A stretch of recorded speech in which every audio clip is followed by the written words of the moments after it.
Ngobras, ngobrol bareng komunitas.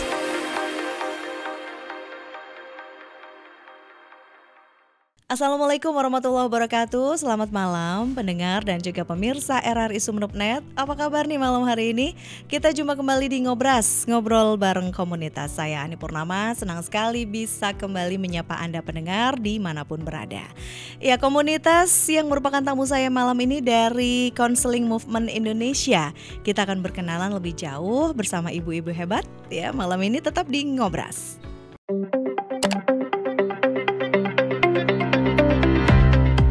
Menjawab tantangan era digitalisasi, RRI News memuat berita online up to date, menarik, dan terpercaya.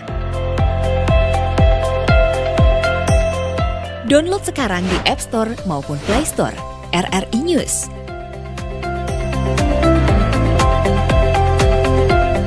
RRI News aja toh.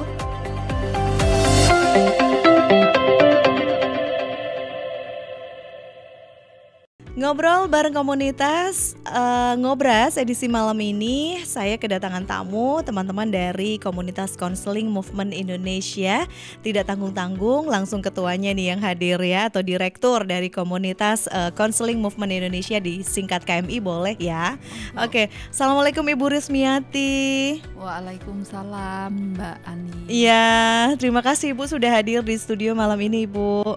Iya, susah sekali kita deal-dealan dapat jadwal ya. Iya, kebetulan saya keluar kota seminggu kemarin. Terus kebetulan Mbak Zahra dan teman-teman juga banyak aktivitas. Jadi saya berharapnya yang muda-muda, ayo silahkan. Saya ini sudah generasi ini ya, ini yang generasi Z, yang generasi C, silahkan berangkat berdua. Enggak lah bareng ibu. Gitu ya, akhirnya harus menunggu sampai saya ibunya datang ya. Oke, baik, terima kasih Ibu Rusmiati. Ada juga anggota dari komunitas Mbak Zahratul Aini atau Mbak Zahra ya. Assalamualaikum Mbak Zahra. Waalaikumsalam. Terima kasih sudah hadir di Ngobras malam ini. Oke, saya bincang-bincang dulu nih dengan Ibu Rusmiati. Kita semua mau kenalan dulu nih Bu dengan komunitas Counseling Movement Indonesia atau KMI. Ini sejak kapan berdiri komunitasnya dan sampai sekarang sudah ada berapa ini Bu anggotanya? Baik. Jadi Counseling Movement Indonesia berdiri itu sejak tahun 2016.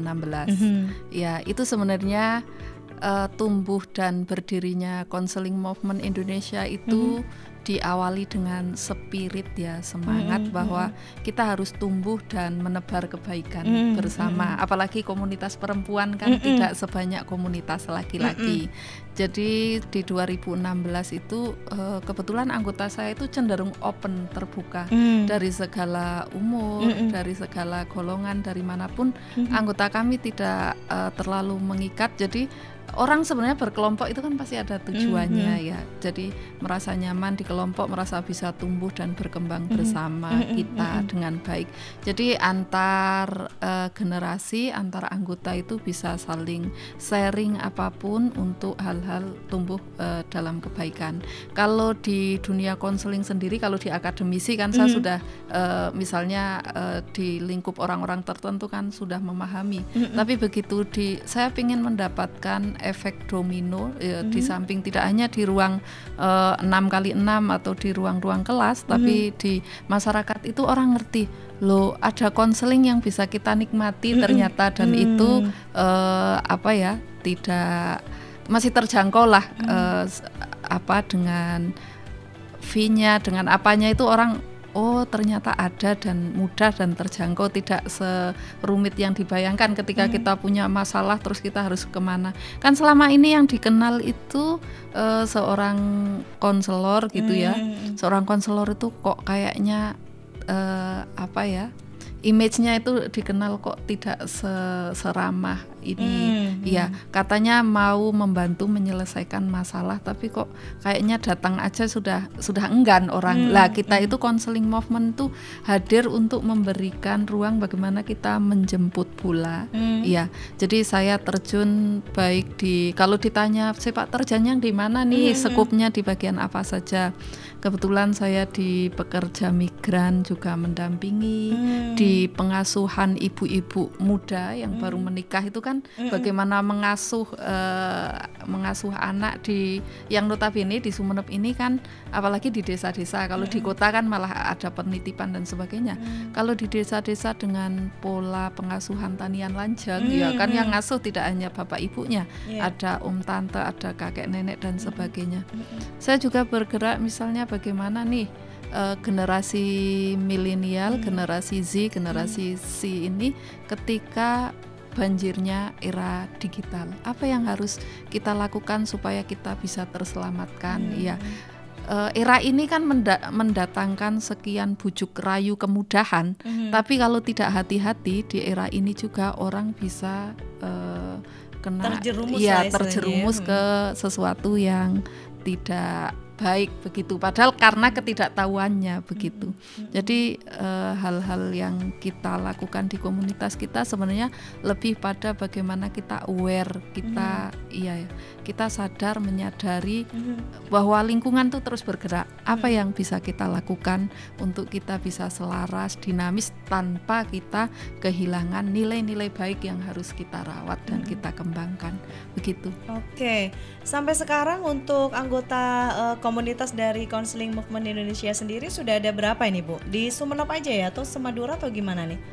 Kalau Counseling Movement Indonesia ini kalau berbicara penggagas, kita penggagas founding father dari kegiatan ini sebenarnya menyebar di seluruh Indonesia, makanya disebut kegiatan Counseling Movement Indonesia. Kalau untuk di Sumeneb sendiri per angkatan, per gelombang itu orang yang bersama-sama tumbuh dengan kami itu kalau di angka ratusan bahkan ya sudah ada begitu. Tapi kami itu sangat open gitu loh, tidak harus anggota kami itu yang A sampai Z dengan tidak boleh keikutan anggotaannya ganda dan sebagainya, tidak seperti itu.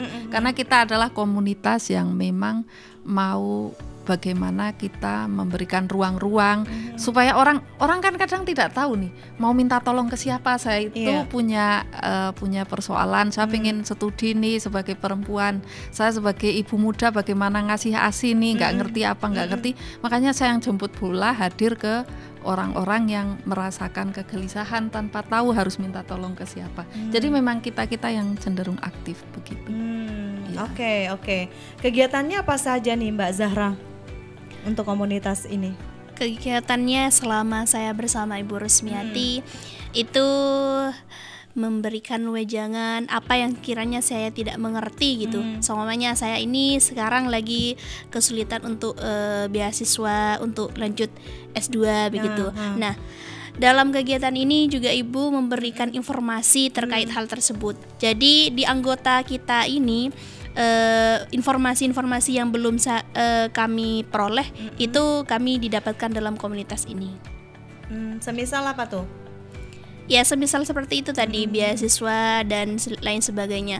Karena kan kita mengalami tidak semuanya kita punya kemampuan, tetapi kita mempunyai semangat untuk memperoleh apa yang kita inginkan begitu. Oke, melalui komunitas ini juga sekaligus memberikan semangat gitu ya untuk para anggotanya ya. Tadi sempat disinggung juga oleh Ibu Rusmiati ini tentang mendampingi para pekerja migran. Itu seperti apa Ibu penjelasannya? Iya. Jadi kegiatan itu pernah kita lakukan dengan peneliti dari luar. Ya. Jadi kebetulan ada salah satu kampus dari luar Madura pengen melakukan pendampingan terhadap buruh migran.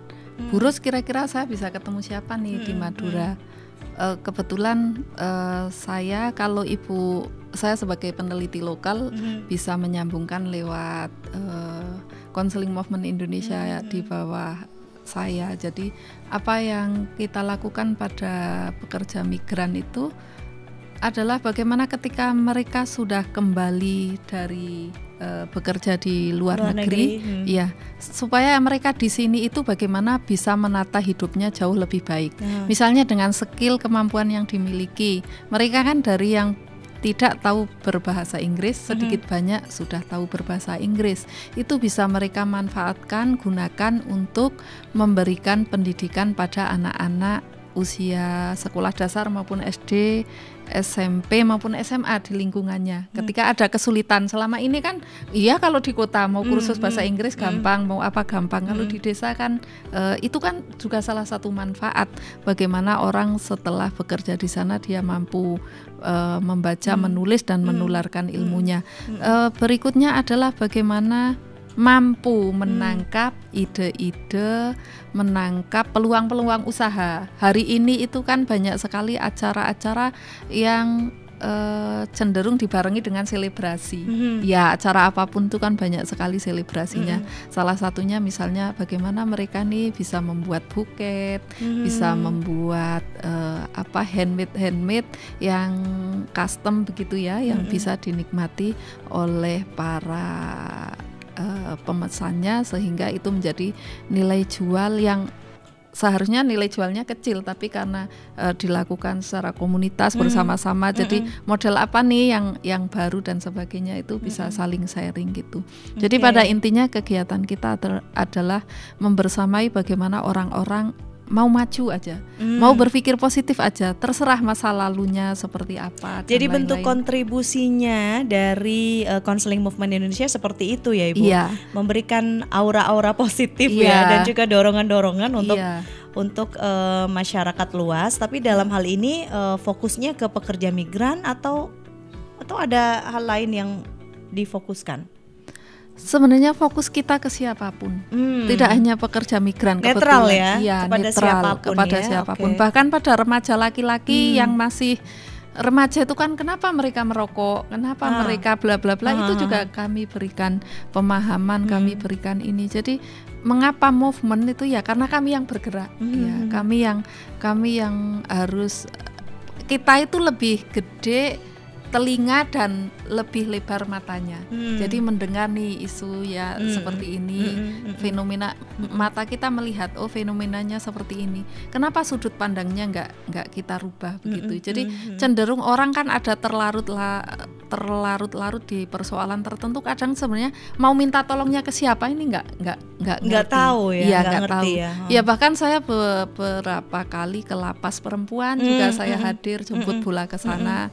Ternyata dari segi spirit orang kan gimana sih kondisinya di lapas, pasti kan terpuruk, merasa itu kan terkait dengan harga diri ya, terkait dengan harga diri saya ini gimana bla bla bla. Itu mereka mau teriak ke siapa, ngomong ke siapa, tapi dengan kehadiran Counseling Movement Indonesia mereka bisa berbicara dari hati ke hati. Karena saya hanya sebagai pendengar dan saya pun tidak akan menjudge ya, tidak sama sekali. Di kita itu apapun situasi dan kondisinya, saya tekankan ke anggota saya, tugas kita itu bukan memberikan label, menjudgment, menyalah-nyalahkan orang, mengorek aib orang. Makanya saya di lapas juga nggak ngorek. Kenapa sampean bisa sampai di sini, saya nggak ngorek. Saya lebih cenderung kalau di lapas itu yang lalu biarlah berlalu. Masa depan tuh masih panjang.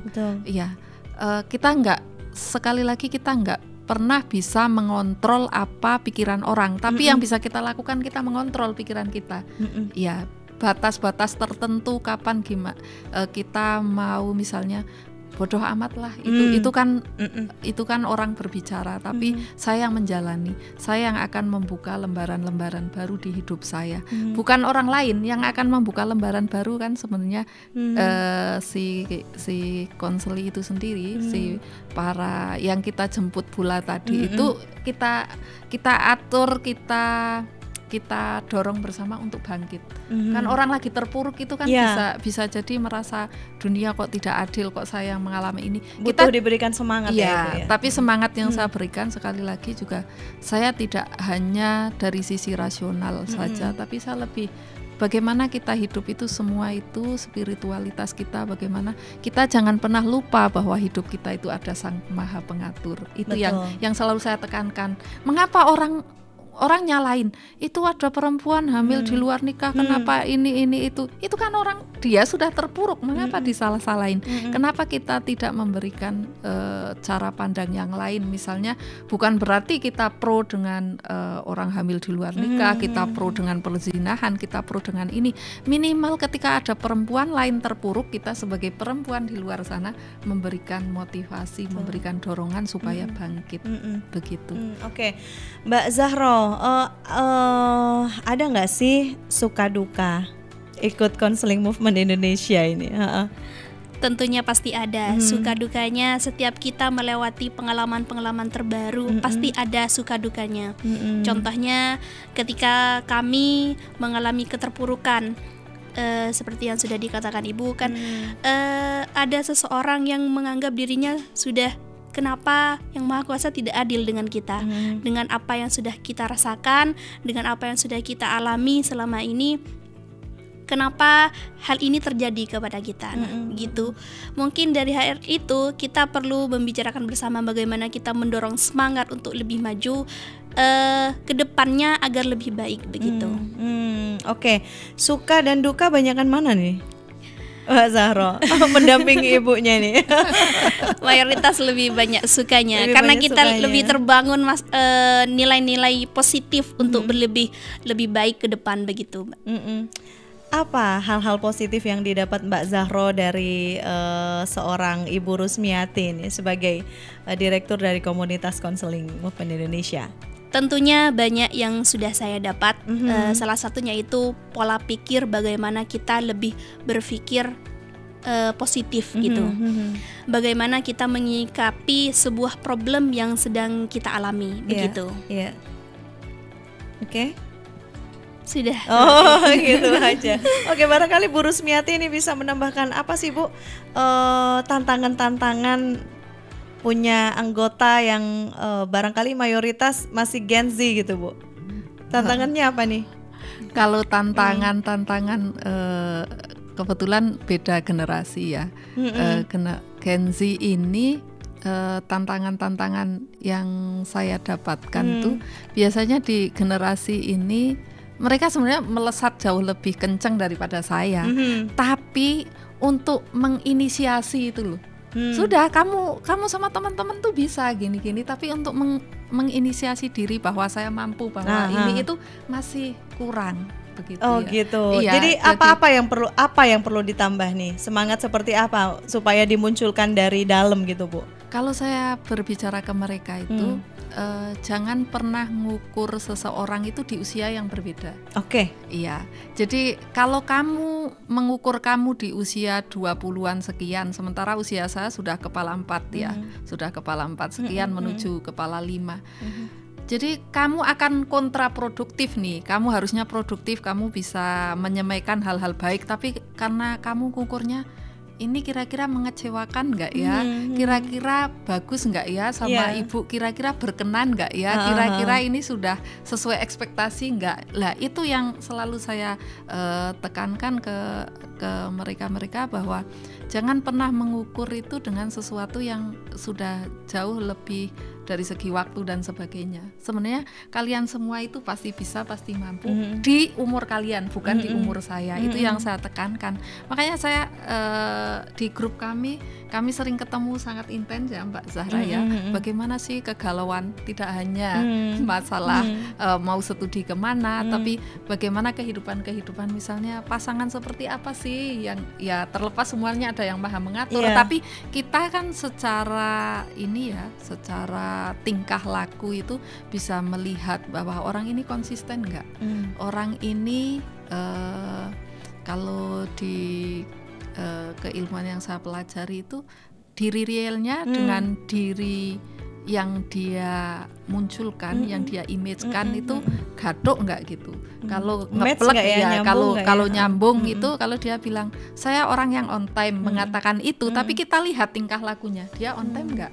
Kalau dia mengatakan on time, dia on time ya berarti nyaris similar, nyaris sama, nyaris gatuk, nyaris kembar itu ya berarti itu karakter baik begitu. Tapi kan ada orang yang masa dari pertemuan 1 sampai pertemuan sekian dia selalu ada alasan A sampai Z, itu kan kita sudah bisa menyimpulkan ya, walaupun kita di komunitas kita nggak ngejudge kamu itu lelet, kamu itu ini dan sebagainya, tapi kita belajar dari sekian tingkah laku. Sekali lagi hal-hal buruk itu kita tinggalkan, kita selalu menuju ke hal-hal yang lebih baik. Ya, supaya kita memiliki skill, supaya kita memiliki personal yang baik itu apa sih yang bisa kita lakukan. Lebih ke arah membangun diri ya. Dan semangat positif seperti itu juga yang selalu ditularkan oleh Ibu Rusmiati kepada para anggotanya ya Bu ya. Jadi memang semangat itu sepertinya jadi syarat mutlak nih Bu. Jadi kalau kitanya udah semangat, memberikan konseling kepada masyarakat juga tambah semangat gitu kan ya. Oke, saya penasaran nih gimana cara Ibu membagi waktu dengan keluarga, dengan komunitas, dengan banyak hal yang harus dikonsulkan begitu. Iya. Jadi anggota-anggota komunitas Mbak Zahra dan teman-teman juga selalu menanyakan itu, gimana sih Ibu meregulasi ini, memanage waktu. Dan sepertinya nggak boleh sakit kalau kita jadi Wonder Woman ya Bu ya. Iya.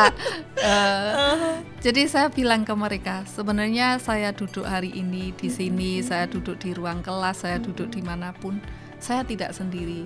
Ada, kalau saya menyebut ke mereka, mana tim horenya begitu. Jadi kalau kita menyebut support system kita ya. Jadi saya bisa studi lanjut sampai S3, saya menjadi salah satu dosen pengajar di kampus di STKI PPKRI Sumeneb. Saya menjadi direktur di Counseling Movement, saya juga masih bergerak di hal-hal yang lain.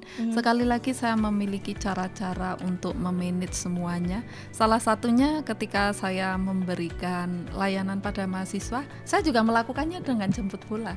Jadi saya akan memberikan waktu, assalamualaikum, apa kabar semuanya, semoga kondisinya baik.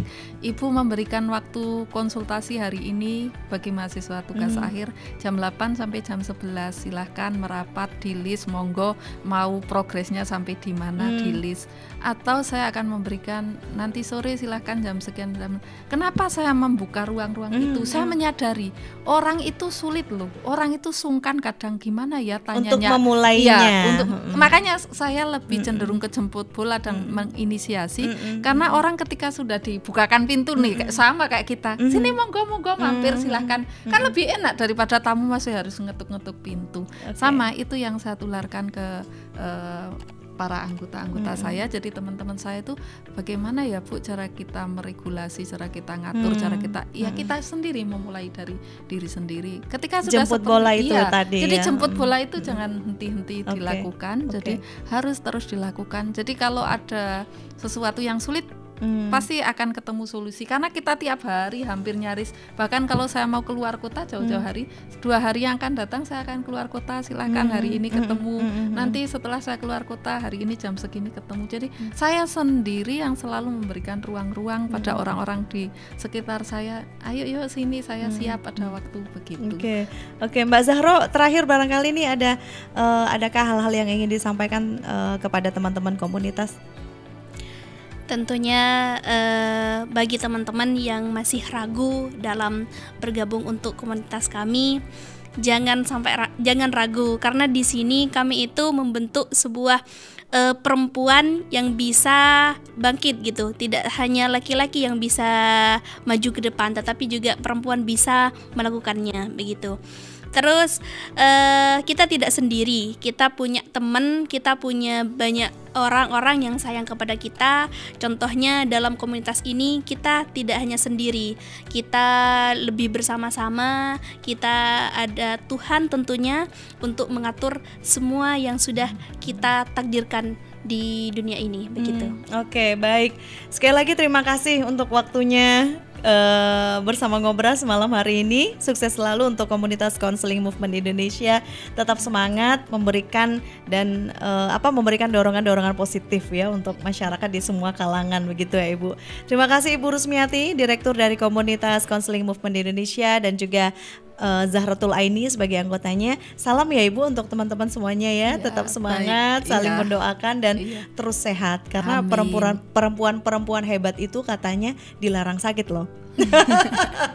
Oke, baik, terima kasih sekali lagi. Sampai jumpa di lain kesempatan insya Allah. Terima kasih pendengar, hari ini saya mendapatkan banyak ilmu dari teman-teman di Counseling Movement Indonesia, dan saya harap Anda semuanya yang mendengarkan dan juga yang sedang menonton acara ini Ngobras, mudah-mudahan juga mendapatkan inspirasi yang sama dari tamu saya malam ini, teman-teman dari komunitas Counseling Movement Indonesia. Saya akhiri untuk Ngobras edisi hari ini. Insya Allah kita akan jumpa kembali di lain kesempatan, tentunya dengan tamu-tamu dan topik yang jauh lebih keren dari malam ini. Terima kasih. Selamat malam. Assalamualaikum warahmatullahi wabarakatuh. Waalaikumsalam warahmatullahi wabarakatuh.